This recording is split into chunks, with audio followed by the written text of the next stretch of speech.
Monday, February 27th. Hello everyone, Brian here. I hope you're doing well. This is going to be our first video for 2023. I thought I'd check in by sharing with you some of the plant starts that we have growing. Most of these are varieties that we grow in the past, and there are kitchen garden plants.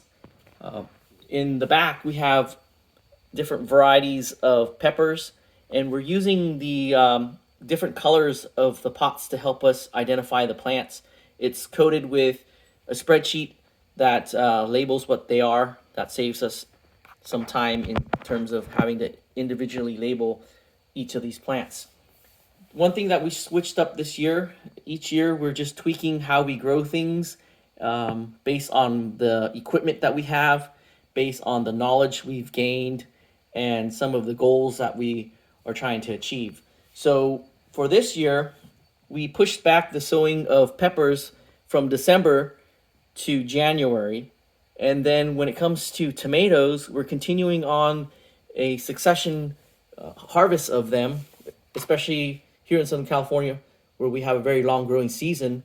We can get early, mid, and late harvests of tomatoes.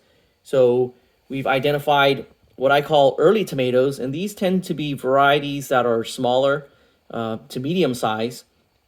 And then we have the summer tomatoes. These are the ones that get up to a pound each. And so we have them in different stages. One early tomato is the costoluto genovese. And this plant here was sown, I can't remember off the top of my head, but I think I want to say either January or very, very early February. So we have these that are going to be going out in the garden maybe next week. Right now it's very rainy in California, so we're not going to put them out. And then we have the summer tomatoes. These are the Cherokee purples. I won't list them again. So these were sowed in mid-February. And then we have our early tomatoes that were sowed probably at the beginning of February.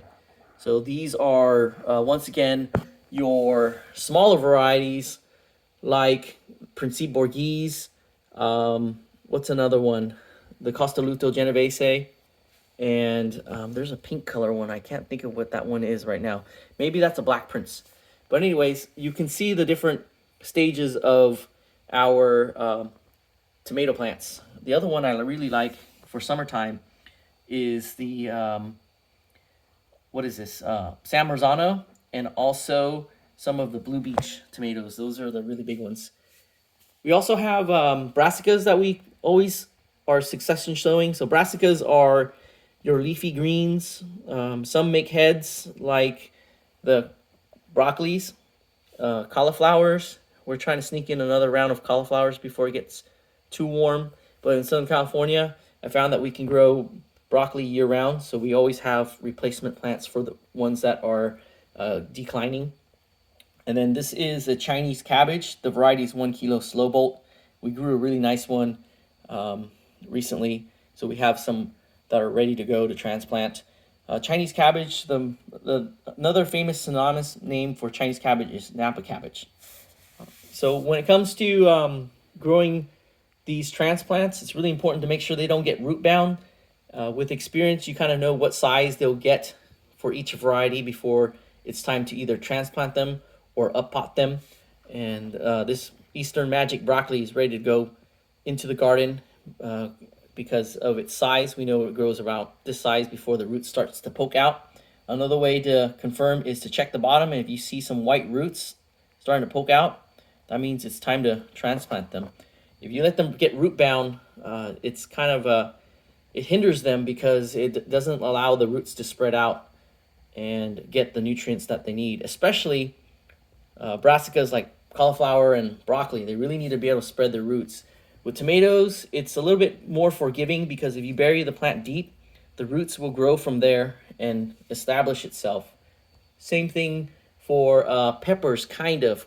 You kind of get away with them because they are long season growing plant, but ideally you don't want to get any of these guys root bound. So make sure to transplant them or up pot them. Like in this case, we up potted to a larger pot because this is one that we started very early, and we're not going to be able to put it out until early March. So we up potted them. And then over here we have more things that have recently sprouted. We have Chinese broccoli. This is Gailan. A couple of my favorite types of basil, the Thai basil, Siam Queen, the sweet Italian basil. This is the genovese. And then we're continuing on with growing flowers. So we like to grow flowers for the garden, and then also have cut flowers for inside. And we have sunflowers. Ideally, you'll do them direct sow, but I find that we really need a lot of seeds if we're going to direct sow, because what happens is a bird or a pill bug or something will just come and chop it down. But if we sow with a lot of seeds, and also when it's really hot in the year, then we can get direct sow. But since we're trying to get more sunflowers, we'll spend some effort to sow them in here and transplant them. We also have zinnias that are popping up, and cosmos, and we're going to do some more marigold today. We're going to sow them. So up here on the seed rack, we have a dome. This is where we put the seeds that we sow. And once they sprout, they come underneath the light. And up here, the heat from the lamps, they travel up, and it keeps this area, the dome here, warm. And once it's a certain temperature, the heat mat automatically turns off, so it saves some of that electricity. So we capture some of the electricity used by the lamp and use it towards keeping the seeds in there warm. And then if you're new to the channel, these are a couple really intense grow lights that was sent to us by the company for review, and I've been using them ever since. This one is a Mars Hydrolite, and then this is a Vivo Sunlight. And these are, unlike standard grow lights, they're very intense. They're intended for fruiting plants. And what's nice about them is in Southern California, in our very mild climate, we don't need to harden off these plants. If we were to grow these plants in here from the time they sprout to the time they're ready to transplant, we can just take them outside and transplant them. With other types of grow lights where the PPP, or I think some other value, I'm not getting into the technical aspects of the lights, but with a lower value, then there is some type of hardening off or acclimation process that needs to happen before you can set your plants outside. So those are our plants and our seed starting setup, and I look forward to planting them out and then sharing with you how they grow.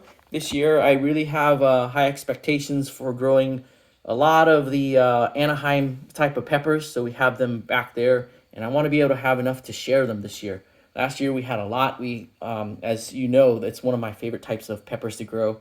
Very versatile in the kitchen, and when there's something good, you want to be able to share that. So we're going to be able to hopefully be able to grow that and share it. The only limitation we have is the growing space that we have in our backyard, and not only growing space, but with the way our property is situated, we don't get a lot of direct sunlight, and those peppers need a lot of direct sunlight to get nice and big and flavorful.